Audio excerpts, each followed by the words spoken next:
Welcome to Jake and Trev Review Everything Live. I'm Jake. And I'm Trev. Every week one of us is planning to say it really fast after we finish. That's true. This week it was Jake. Welcome to the show. It's week 63, we think. We get a confirm on that? I don't know. It's probably week 63 or something. Who cares? But it's a really big show. We're gonna have a few things to talk about. We're gonna get to 100. And it's gonna be like, is it 100? We're gonna have to actually dig through and we'll get the intern on it. It's fine. If you're joining us here this week, you're wondering where we were on Ustream last week. We weren't on Ustream last week. Twitch. Oh my God! We were playing a little Grand Theft Auto San Andreas. That was a lot of fun. Classic.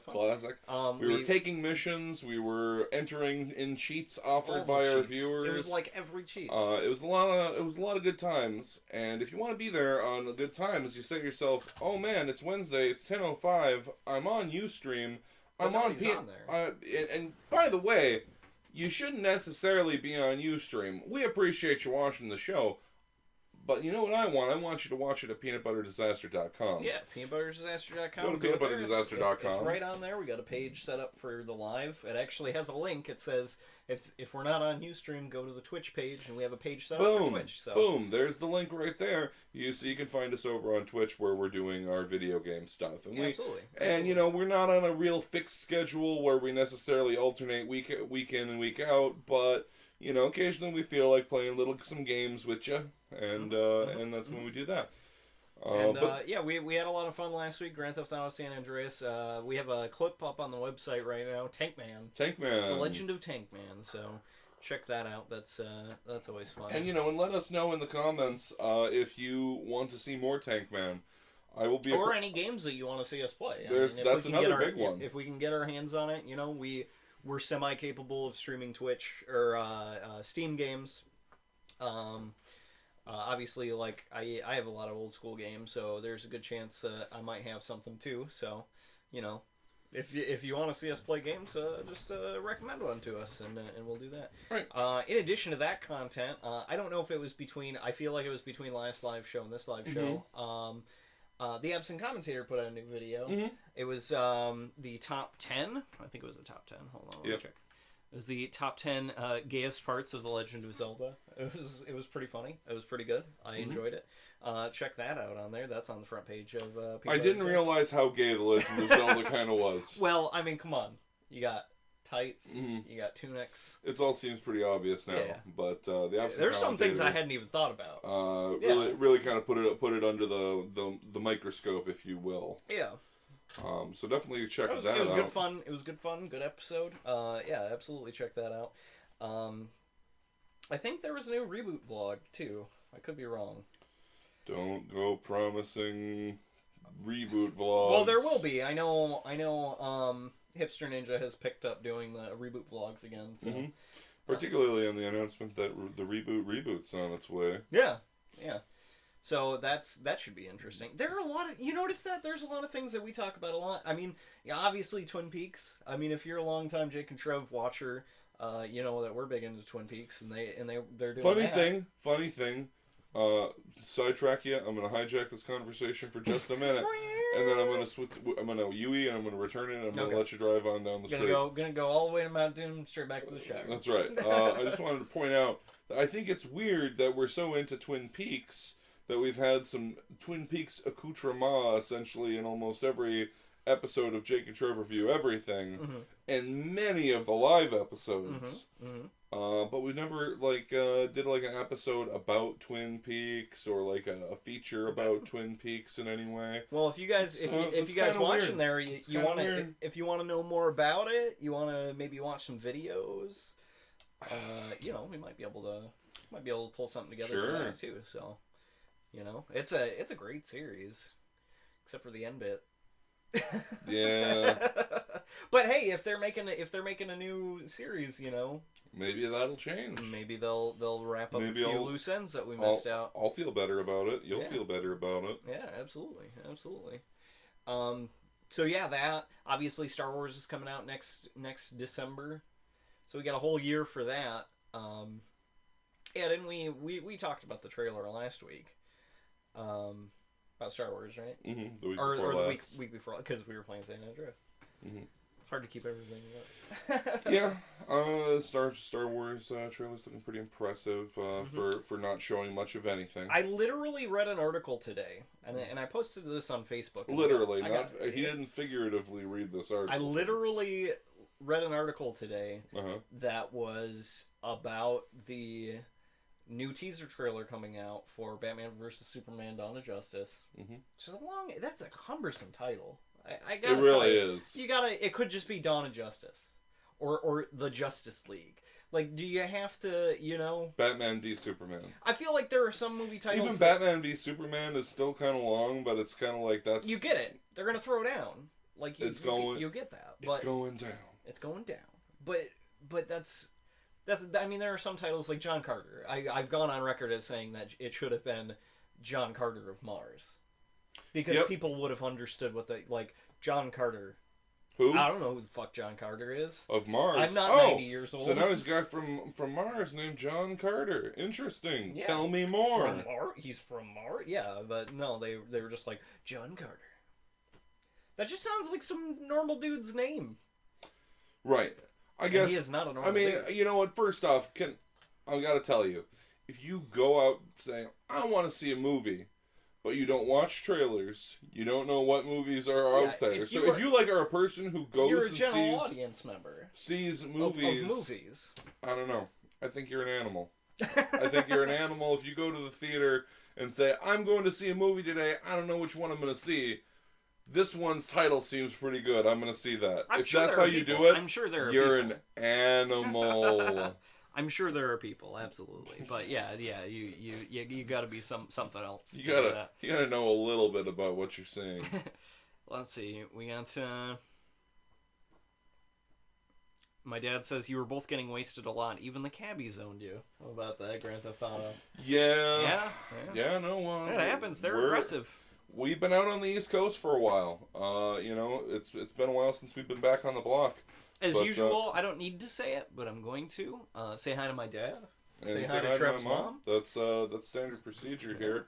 We were trying to test you, see if you would say, "Hey, I thought we were supposed to say hi to Trev's mom and Jake's dad." You failed. You all failed the test. Congratulations. So, as usual, if you have any questions, we're gonna get into our first topic here. But if you guys want to ask us anything about what have views and whatnots, our topics are always up to be just thrown to the wayside if you guys want to talk about something else. Yeah, absolutely. But oddly enough, let's see. My dad says you would rather see the title "The DC Throwback Throwdown" for Superman. Batman vs Superman. You got two throws in there. It's too many. See, they should just... 2 throws, too many. Marvel and DC, here's the thing. 20 years from now, they're going to be, 3 character, or 3 casting changes in for DC and Marvel for characters. Mm-hmm. At that point, we can have Marvel versus DC. It'll be amazing. Just do it, right? Yeah, this is according to the BBC. This is the developing story. Is this about the interview? Yes. No. That was the first question from your mom. Oh, no kidding. Yeah, she said, what do you think about the interview put on hold? Okay, well, this morning I was looking into this, and it was something at first this morning Sony was saying to everybody, all the theater owners, listen, it's up to you whether you want to show the interview. We'll stick by you, whatever you decide, 100%. And then for the rest of the day, everyone was hounding Sony about how, you need to take a hard stand on this, Sony. Why are you trying to make it the responsibility of the theater owners? Some theater owners are like, well, we'll show it, but will you send armed guards?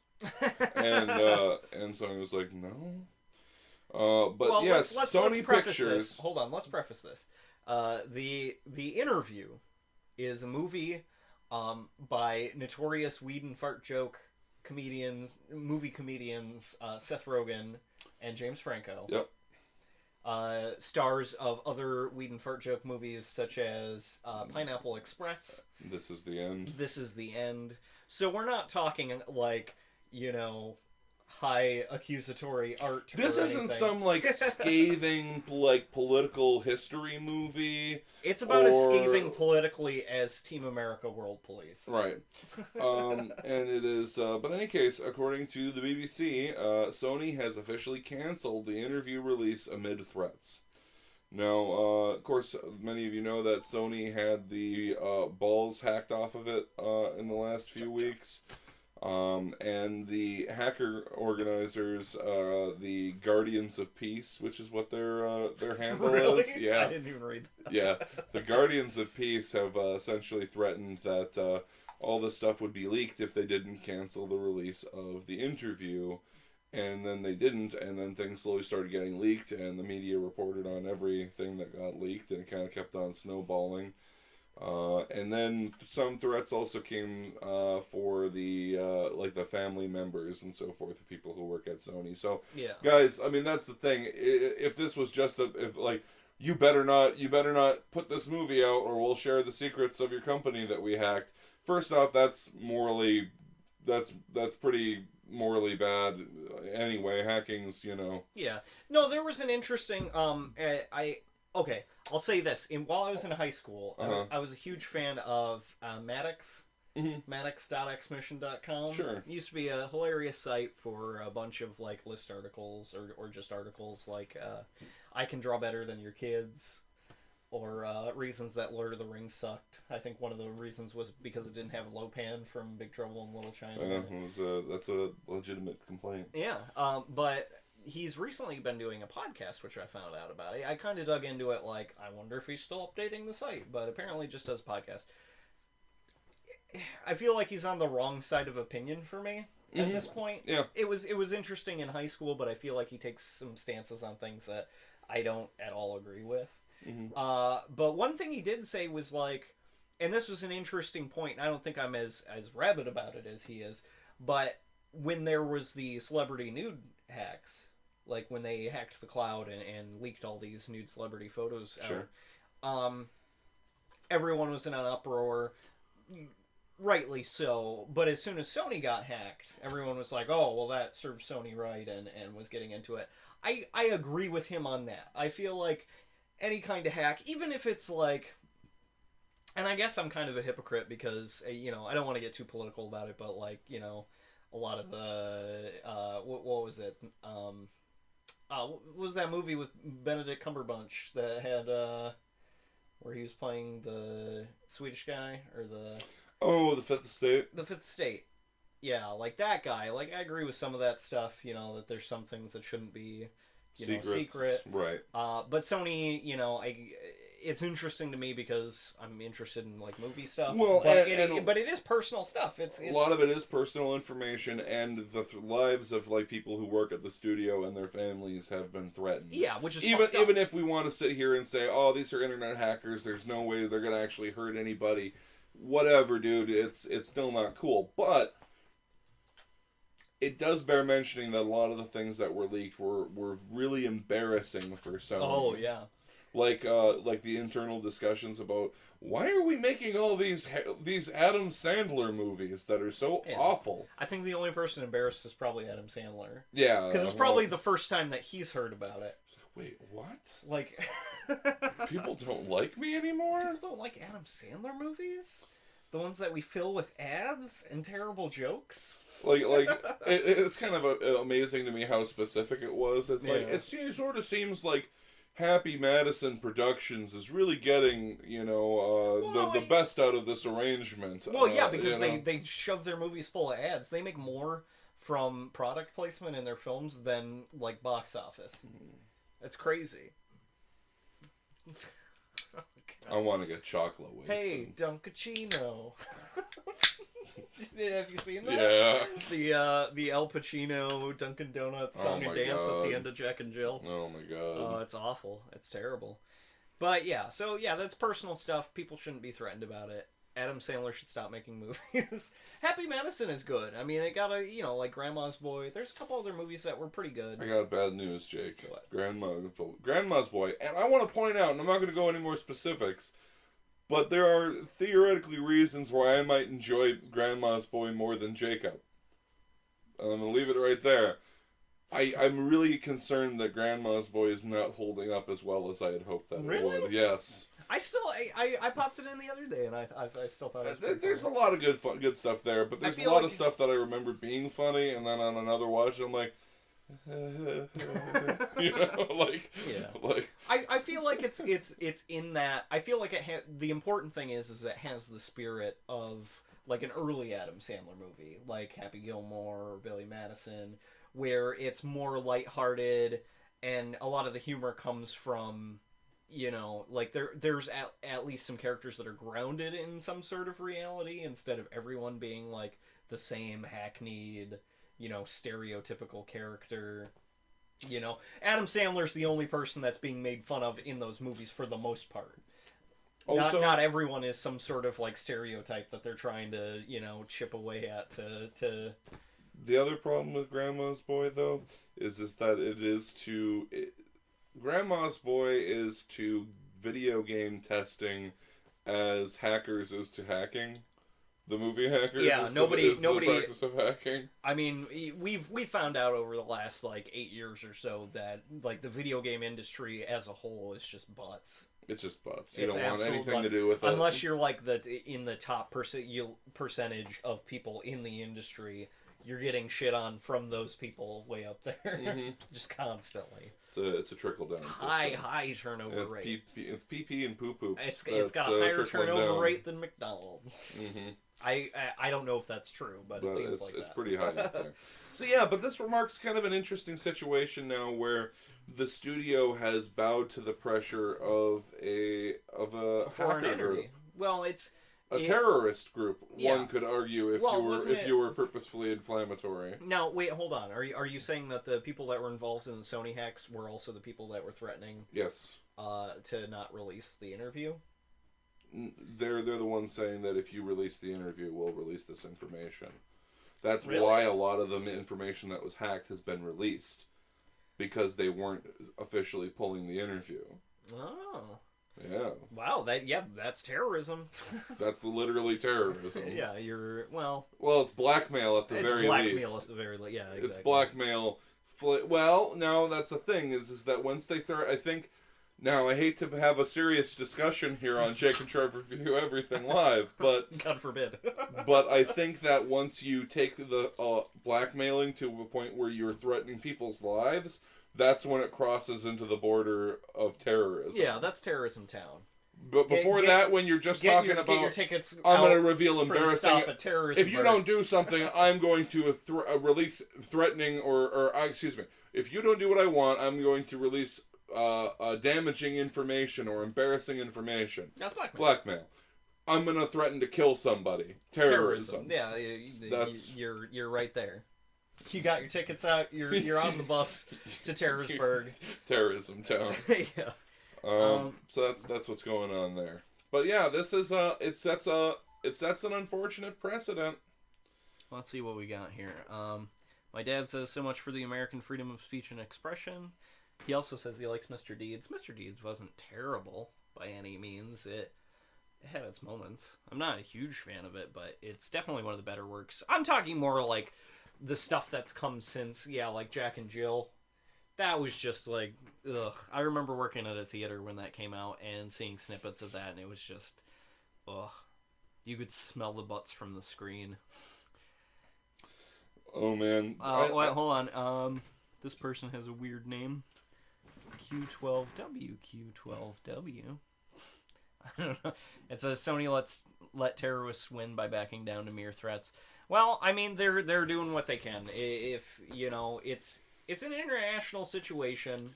I mean, it's dumb to. Everyone in that situation is obviously we can't blame Sony and that's a huge... It's easy for all of us to sit here and say that there's no Sony way... should have just fucking pulled up their cowboy boots and Sony get your gunslinger belt on, and there's no way that those hackers were actually going to hurt anybody, and it's really easy to say that. Yeah. But yeah. Also, I mean, but who's responsible if they don't back down, and then Sony Pictures employees' families started getting hurt over this? Whose fault was it? Whose fault was it going to be? The hackers, well, it's but the hacker's fault, but I mean, Sony would basically still catch way too much heat. The public at large would basically put all the blame on them because they're the public entity that exists in front of everybody that can be blamed for this. Right. Yeah, so they'd be crucified, basically. And the other thing is, let's be honest, people's lives possibly, or definitely a Rogan Franco vehicle. Right. Is the Franco Rogan vehicle really worth the potential of people's lives? No. And in fact, I think that this shows a smart move just because it's like, I mean, they're choosing to safeguard people's lives rather than, play the tough guy and attempt to make money out of this. Yeah. You're calling somebody's bluff for. There are a lot of angles you can approach it at. I refuse to believe that the interview is going to be like a lost movie that only the people who download it from the leaked copy online are going to ever see. Yeah, they will distribute it. Here's the thing: the other thing about terrorism and people threatening to not see movies or that kind of shit. It's really only when it's in the public eye. If Sony came out tomorrow and just released it on DVD, there would not be a big stink about it. Mm-hmm. I can almost 90% guarantee you that if they just put it on store shelves, I mean that would be it. It's the idea of a premiere, releasing it to the theaters. As soon people don't give a shit when it's on DVD. It's one of those weird things where it's really more about the statement that they're making as terrorists than the movie itself. And that's the other thing. If it is North Korea, the other point to make is that North Korea doesn't have shit. They honestly, I mean, people are so afraid because they're the rogue rebel country in the world. They have not even close to the kind of government anybody else has, but they also have nuclear power, and they constantly make statements about shit like that. And this isn't North Korea directly. We're talking about a group in, so it's one of those things where you have to kind of take it with a grain of salt anyways. I mean, I'm not going back on the earlier statement. I'm just saying it's everyone kind of freaks out about North Korea pretty regularly. Mm-hmm. And, we have movies like Red Dawn, like the reboot of Red Dawn, where that's kind of the deal, and it's... Speculation! Yeah, speculation. There's no... As far as, a lot of intel that's been gained on North Korea, again, don't want to get too political, but... Speculation! Speculation.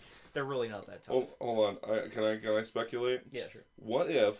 Mm-hmm. And this is... Okay, hold on. Wild speculation! Wild speculation! What if the Guardians of Peace hacker group are actually a group of hackers, from the future. Oh, shit. Who call themselves the Guardians of Peace because now they're going back to prevent a series of escalating nuclear wars that would have occurred by the release of the interview, which would have upset the North Korean regime, who would have sent off a nuclear warhead, which would have been retaliated, which would have created fallout. It's fallout. World War III, yeah. So maybe they really are the Guardians of Peace. Who knows? Or they're... Wild speculation. Wild speculation! Yeah, wild speculation. Let's see. Hold on. Wait, I'm jumping to this thing. Oh. Toeman Rule says Constantine smokes. Yes, he does. I'm happy. Oh, on the show? Yes. I've seen a few episodes of it. He's just not smoking constantly. Yeah. It's not even that, I feel like it's one of those things that people want to grab onto, especially smokers. I'm a smoker, I get it.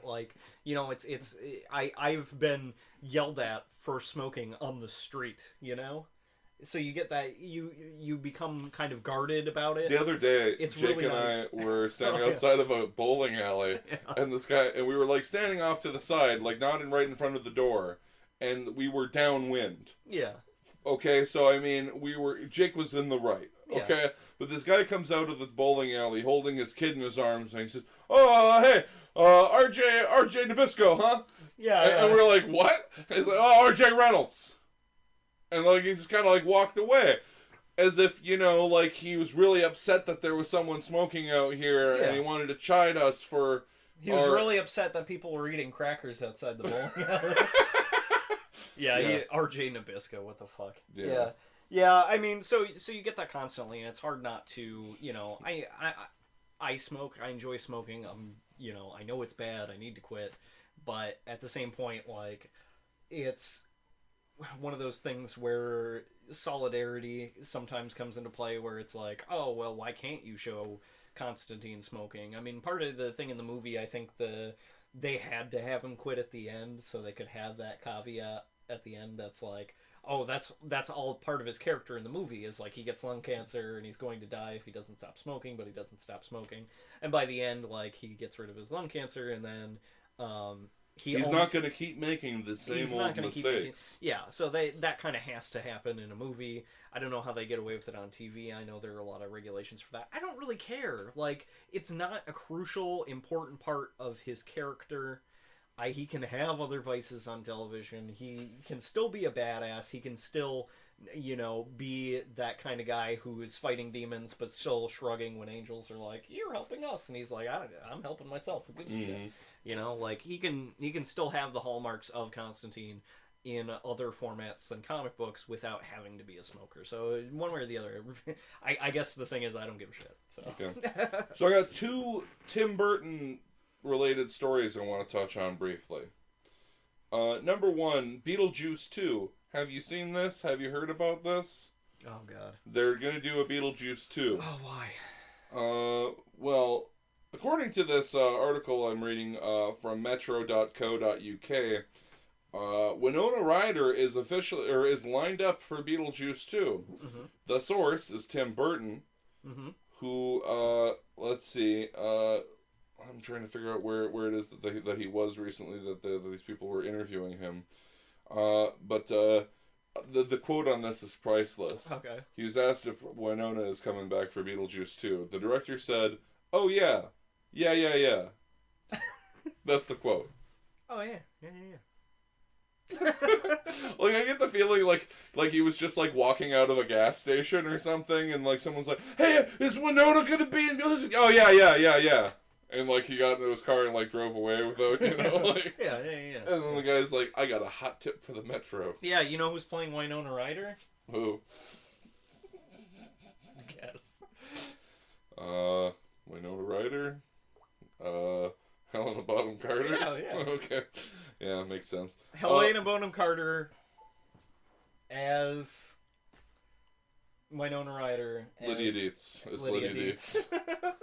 Okay, so the second Tim Burton related story I wanted to mention is that Michael Keaton recently talked to some people in Batman sort of related news, because it wasn't long ago Christian Bale said that he experienced a little twinge of jealousy when Ben Affleck stepped into the role here for the new Batman movie. Like, okay. He felt like, "Oh, I'm Batman. This is my thing."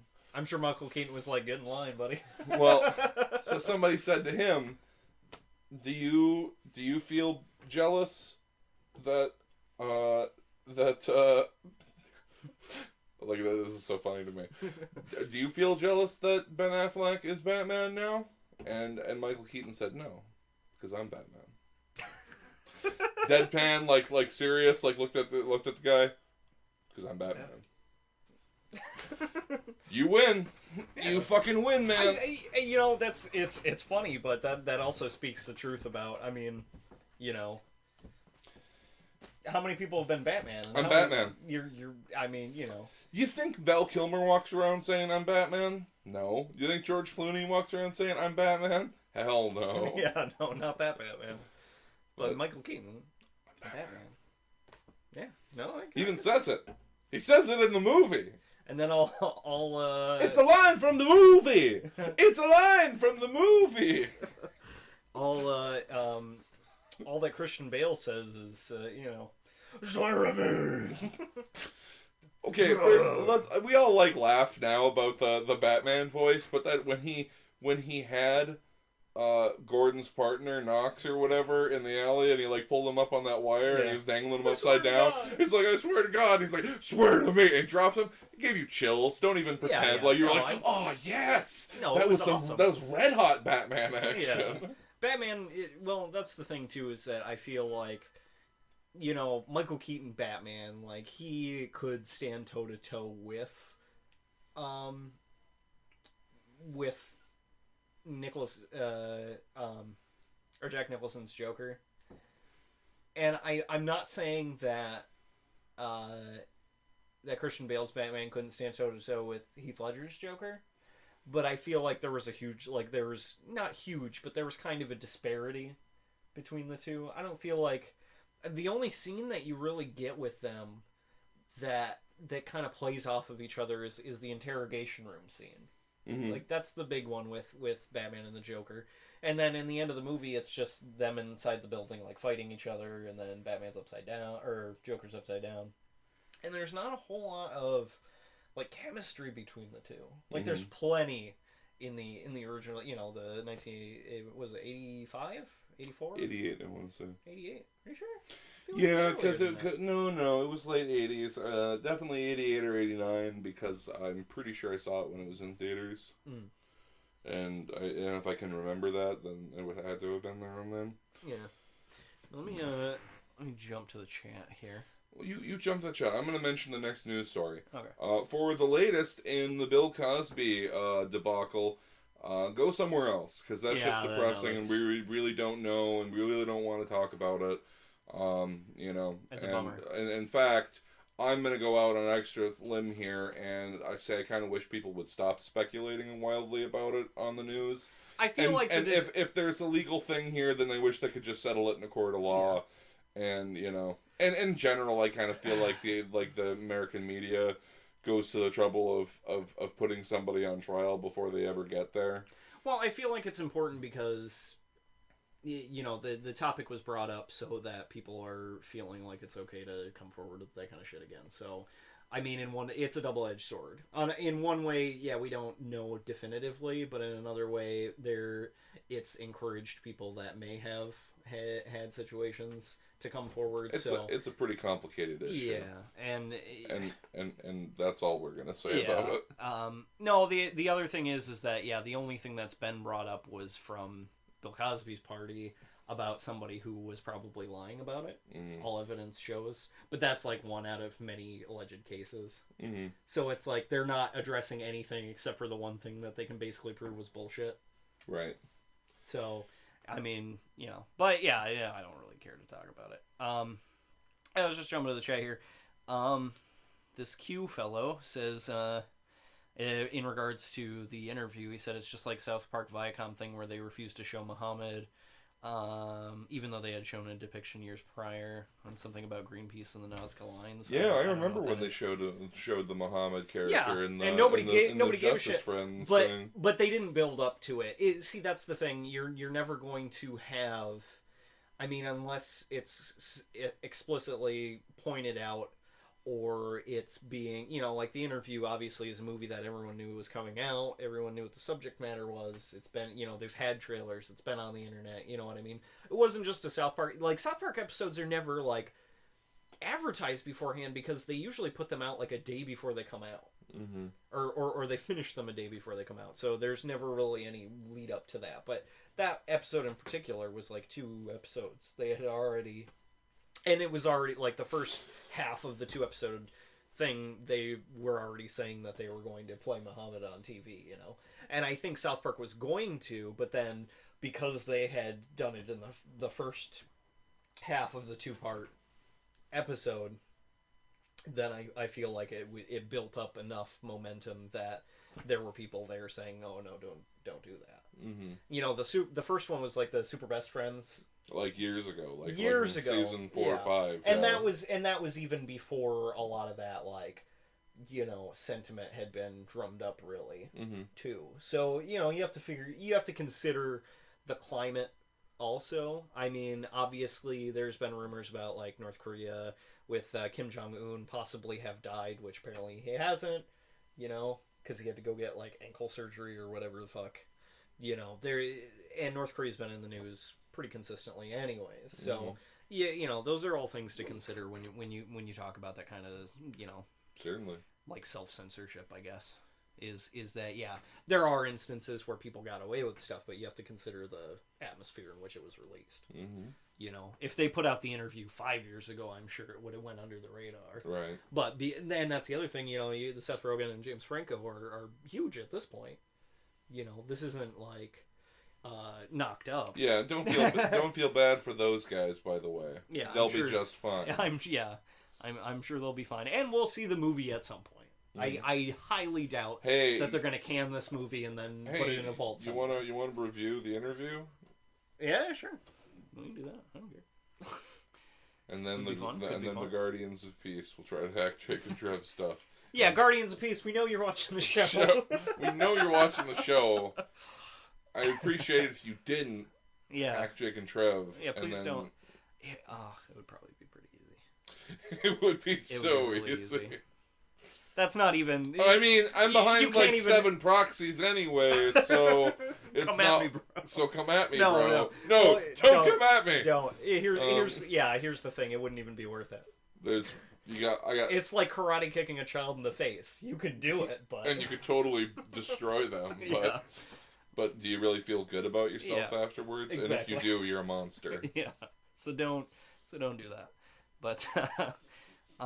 let's see. Tone Man Rules says, have you heard about the Suicide Squad movie? Will Smith is Deadshot, Harley Quinn's big screen debut. Yeah, we talked about that a couple weeks ago. I mean, it's still jarring to me whenever I hear Will Smith as Deadshot and Tom Hardy as Rick Flag. And it's like, did you get that backwards? I just saw, you know what I watched last night? Well, I watched it over like 2 nights. Tom Hardy as Deadshot and Will Smith as Rick Flag.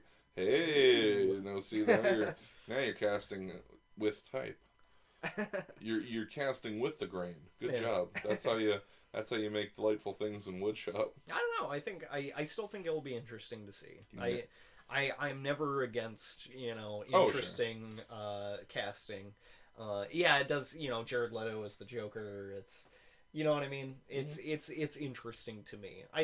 I can never say that it's going to be bad. I can only say that it's interesting.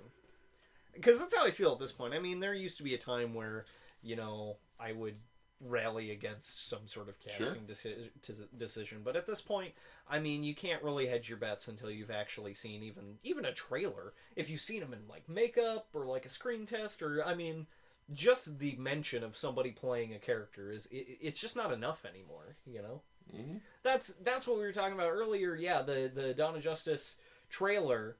I read an article about the trailer coming out, and that was the whole article. Was basically like, oh, we're gonna see all these people that were already announced in the teaser trailer, and it's like this article is dumb because you don't actually have the teaser trailer in the article, so I don't care. Like all this information has been available for a very long time. The only new thing you've told us is that there's a teaser trailer coming out. And even that's not really news until you see the trailer. Like, if I woke up and the trailer came out, I'd be like, oh, cool trailer, and, then you could talk about it. Like, I see plenty of people disseminate, like, or dissect trailers, like, constantly, where it's like, who's this character in here, Like, when they did, like, the Days of Future Past trailer, a lot of people thought that the, or not the Days of Future Past trailer, the Age of Ultron trailer. Mm-hmm. Where they had that one guy, the motion capture guy. Andy Serkis, where they had Andy Serkis in there, and people are like, well, he looks a lot like this character from the comic books. That's news. That's something that you can, kind of dive into, but just saying, like, oh yeah, there's a teaser trailer coming up. It's useless information. Ugh. Okay, so, interestingly, 25 films are picked every year by the Library of Congress and the National Film Registry to be placed into the National Film Registry and Library of Congress, an archive of influential and culturally important films that ought to be preserved for the future of the nation. Big deal. Yeah, it's a big deal to have your stuff selected for something like absolutely. that. Now I'm going to cut to the chase here a little bit and say that there's a lot of them that were inducted this year. Like I said, there were 25. A lot of them that you've never heard of, or me. Or me. I'm not that big either. That doesn't sound very culturally relative then. Well, relevant. It is, but in a film snobby kind of way. Let's see. 13 Lakes. Anyone hear of 13 Lakes? What about Burt Williams' Lime Kiln Club Field Day from 1913? You don't remember that one? Well, what about Down Argentine Way from 1940? Okay, can you get some more modern ones? Yes. Thank you. In films, how about Man with Balloon, 1908? Films you've heard of. This year, Saving Private Ryan has been added to the film registry. Good choice there. Roman Polanski's Rosemary's Baby was added to the film registry. All right. Arthur Penn's Little Big Man, Dustin Hoffman, was added to the film registry. I don't think I've seen that. John Hughes' Ferris Bueller's Day Off was added to the film registry this year. Awesome, I can see that. And I'm really excited about this one. The Coen Brothers, The Big Lebowski, was added to as a culturally significant film. It is now in the American government's fucking archive of important films. That's amazing. Awesome, man. Also included this year were 1986's animated short film Luxo Jr., which was the original Pixar short film. Oh, with the lamp? Yep. Oh, that was 86? Yes. Holy shit. Also, the original Willy Wonka and the Chocolate Factory with Gene Wilder was added to the registry this year. Awesome. And Howard Hawks' classic 1959 Western Rio Bravo. All added to the registry this year. So, it's a pretty good year. Some good films there added in this year. Awesome. But yeah. Oh, hold on. A couple more things. My dad says Harley Quinn is hot. I have not seen any before you continue, screen tests for that. Before you continue reading this, I just want to pose a question to you, the viewers. What movies would you like to see added to the National Film Registry? If you say one that's already in the film registry, don't worry. I don't know what all those ones are. They put 25 in every year, right? Right, and they've been going since '89. Hold on, let me do the math. 25. So they've been doing it for 25 years. Right. So that is 25 times 25. Wait, hold on. Shut up. I got this. It's over 500. It's over 9,000. Hold on. Here, you calculate, and I'll do it in my head. All right. It's 620 movies. Great job. Boom! Math. That took me a second, though. Tone Man Rule says they should add Pink Flamingos. Pink Flamingos. Is that a Hughes movie? Or... John Waters. John Waters. Oh, Pink Flamingo. Yeah. Here are some movies, however, that are not in the registry. Lots of them here. Let me try to find some ones that are relevant. My dad... Blues Brothers. Blues Brothers isn't in the film registry. What? My dad says Hudson Hawk, Highlander, and Chud. Ooh. Highlander should be in there. Evil Dead is not in there. What? Not even 2? Not even 2. That's crazy. Superman 2 isn't in there. That's fine. 1982's Atomic Cafe is not in there. Should be. That was an interesting doc. Officer and a Gentleman, Poltergeist. Should definitely be in Star Trek 2, Wrath of Khan? What? Yeah, that belongs. It belongs in a museum. It belongs in the archives. Buried alive. Let's see. Q says the original cut of all the first Star Wars flicks should be in the registry, right? They should be in my house. In my registry of films I should have. Krull. Ooh. Yeah. With the blade and the Cyclops. Yeah. That's a sweet movie. Webley says, hello, Trev's mom, hello, Jake's dad, and hello, fellas. Hey, Webley. Thanks for joining us. Also, in the news of inductions this year, As well as recently released National Film Registry inductions, there's also been released the new 2015 class of the Rock and Roll Hall of Fame. Oh God, this is gonna piss people off. Isn't This is gonna piss people off. It pisses people off every year. Can I say that? Is that?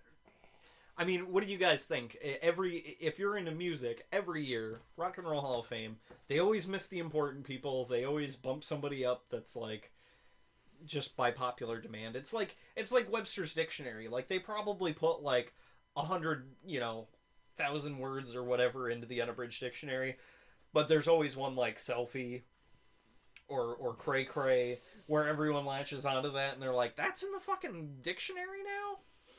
So that's how the Rock and Roll Hall of Fame is. It's usually like a handful of people that totally deserve to be in there, and then like one or two that people fixate on. What is the one this year, Trev? Oh, glad you asked. Hold on. Okay.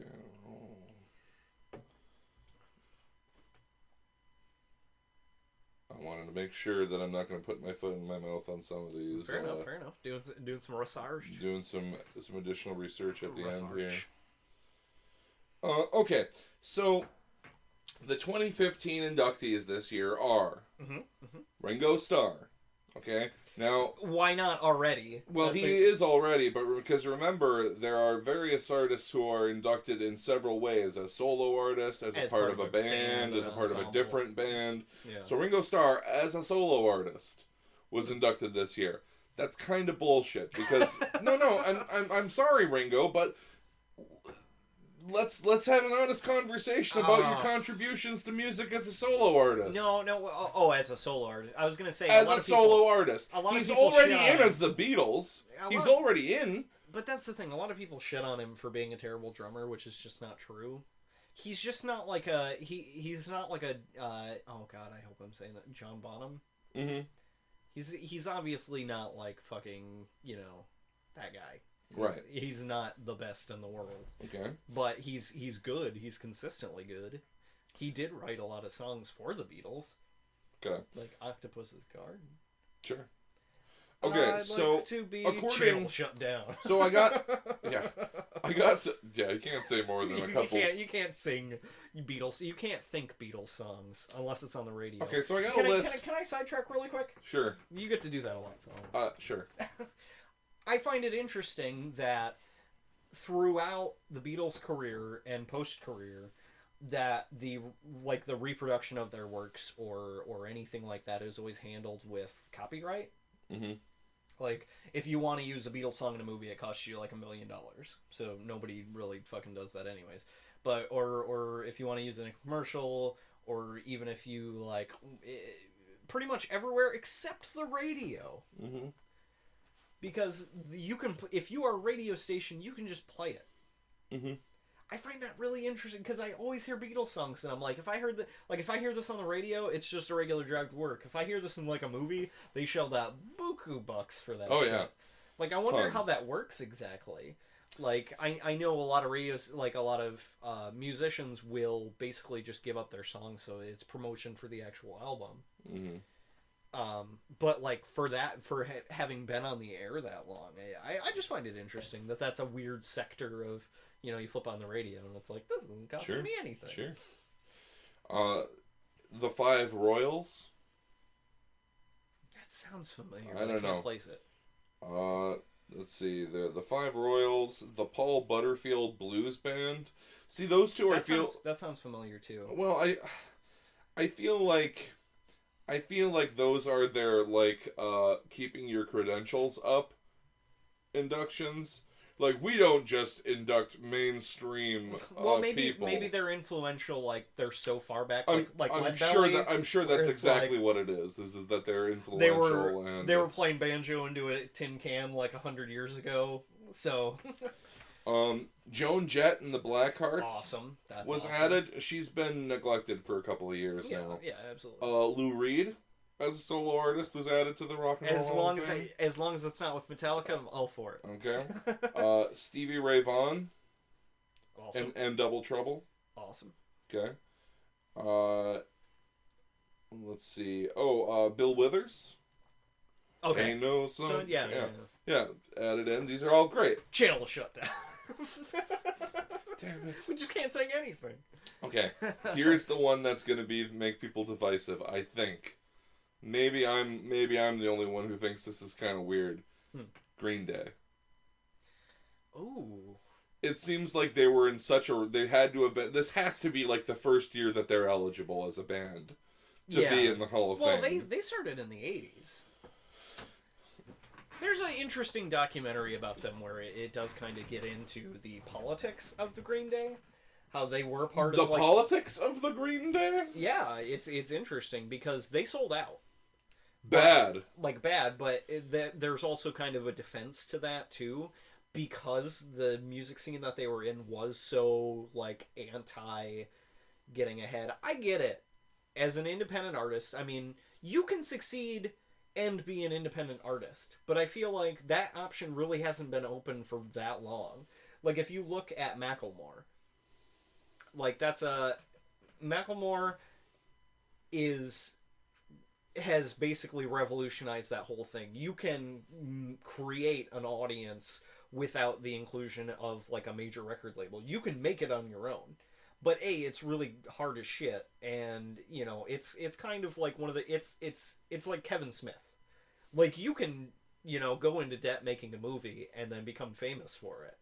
But 9 times out of 10, that's, you know, you're just gonna it doesn't work out like that. Yeah. But that's the thing. A lot of people in that community of musicians just fucking hated Green Day as soon as they signed up with the record label. And it's like, well, here's the thing. I know personally from bands that I know locally that they don't make shit, you know? And if you... What's wrong with selling out? You know what I mean? Like, it's one of those questions where unless it affects the integrity of the band, which obviously with Green Day it did eventually, but I feel like they had some solid albums before, you know... Fucking, what was the album that kind of tipped the scales on their shittiness? Oh. Because Dookie was good, I feel. Nimrod was good. Was it, Warning? Warning was halfway there, because I feel like I bought that album when it came out. I enjoyed, like, half the album. The other half I was a little confused about. And then it was the one after that. I can't remember what it was called.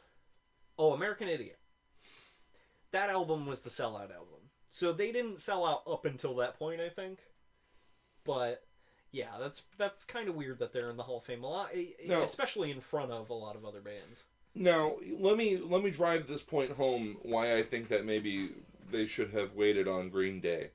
Because here are some other bands, according to Rolling Stone, according to an article released earlier this year, okay, which suggests that it was before this new crop came out. Okay, so these other people that they mentioned who aren't on the list should still not be on the list unless I've made an error. Okay. So if I'm wrong, I admit that I might be wrong. But groups that aren't in the Hall of Fame, yes. Really? Yes isn't in the Hall of Fame, but we're putting Green Day in. Let's see. And remember, guys, Rock and Roll Hall of Fame got it kind of expanded to include other genres and not just specifically rock and roll. Yeah. NWA, not in the Rock and Roll Hall of Fame. Absolutely be in the Rock and Roll Hall of Fame. Okay. Slayer, not in the Rock and Roll Hall of Fame. Iron Maiden, not in the Rock and Roll Hall of Fame. So, you know, there are a few worthy contenders who probably ought to be in the Deep Purple, not in the Rock and Roll Hall of Fame.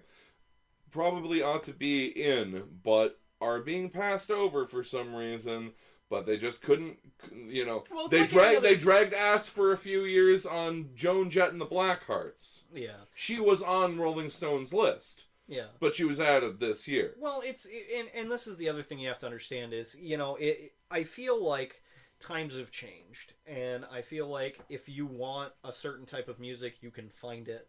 It's not like the kind of relationship we had even 10 years ago with our record stores, with Rolling Stone even, where we kind of get that information from the radio.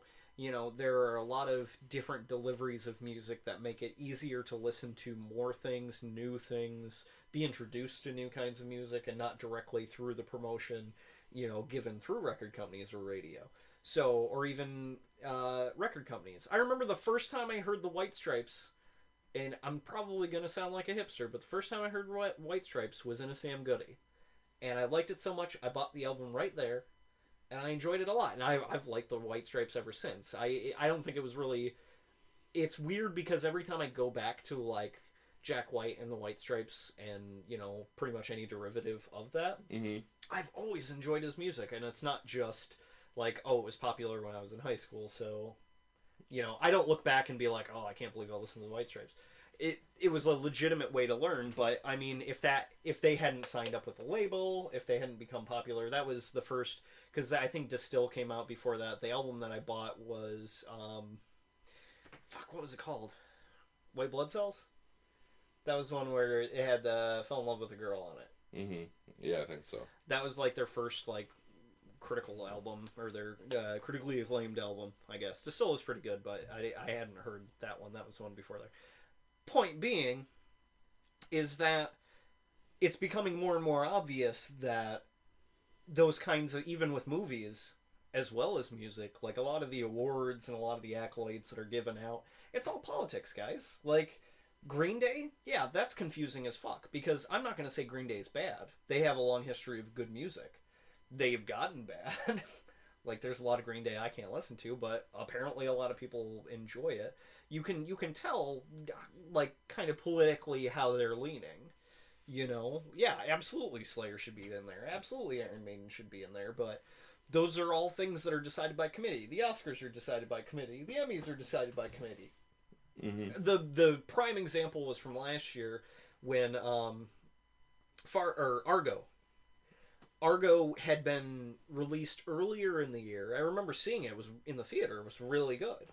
And it just kept getting passed up. And eventually, closer to the Oscars, it started picking up awards with a lot of like independent film festivals. And then you could see the gears turning for the Oscars, where they were like, oh shit, like we were considering all this other stuff, but now we have to consider Argo. They weren't going to touch it until it started winning like small movie circuit awards.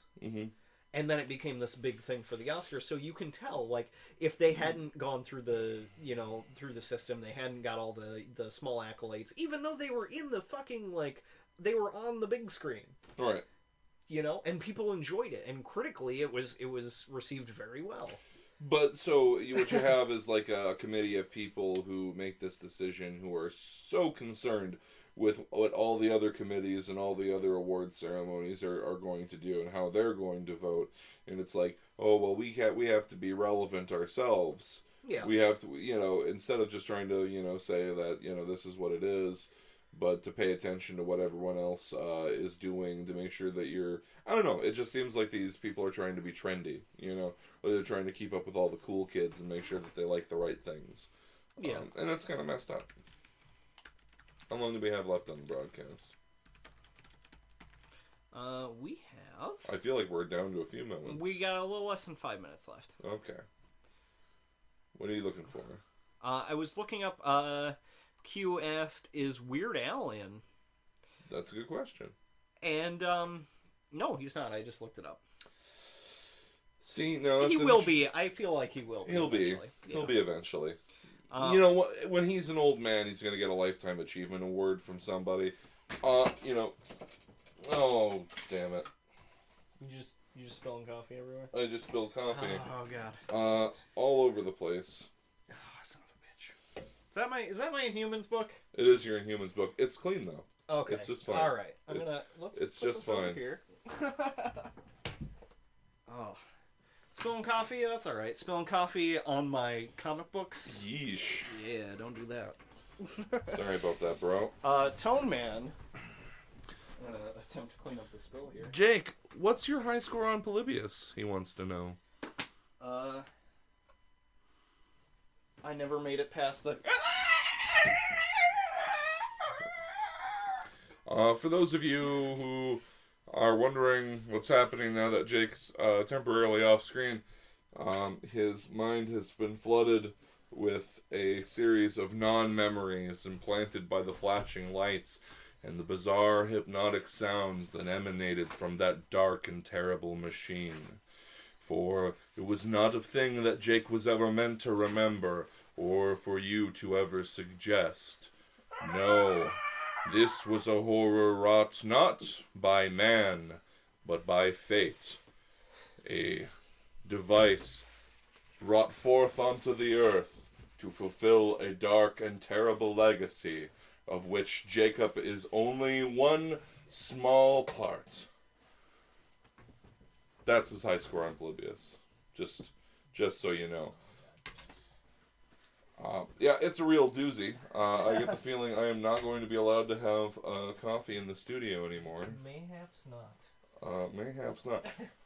We'll get you one of those beer helmets. We'll get a beer helmet or a coffee sippy cup, maybe. Yeah. Let's see. Oh, gross. Oh, that's all 4th edition stuff. That's okay.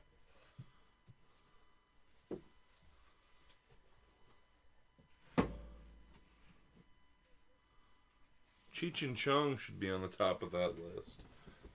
Cheech and Chong. I'll be honest, I'll take Weird Al over Cheech and Chong, but Cheech and Chong, like, their parody albums and stuff, they're not bad.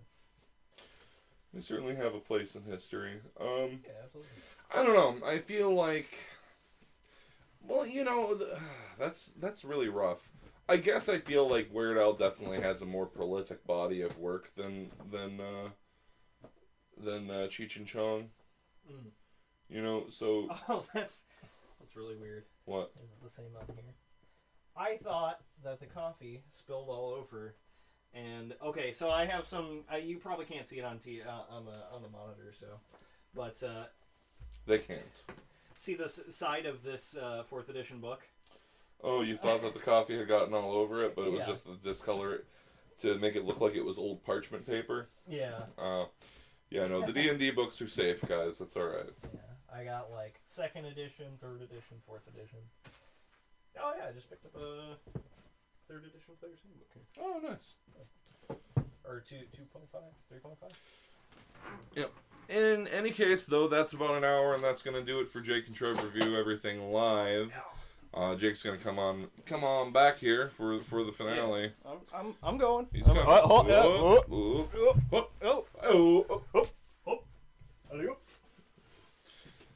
Was that a Family Guy joke? Did we just do a Family Guy joke? No. Definitely not. Never Family Guy. So yeah, for Jake and Trev Review Everything Live, I'm Trev. I'm Jake. And thanks for watching. That's a Polybius thing. That's a Polybius thing.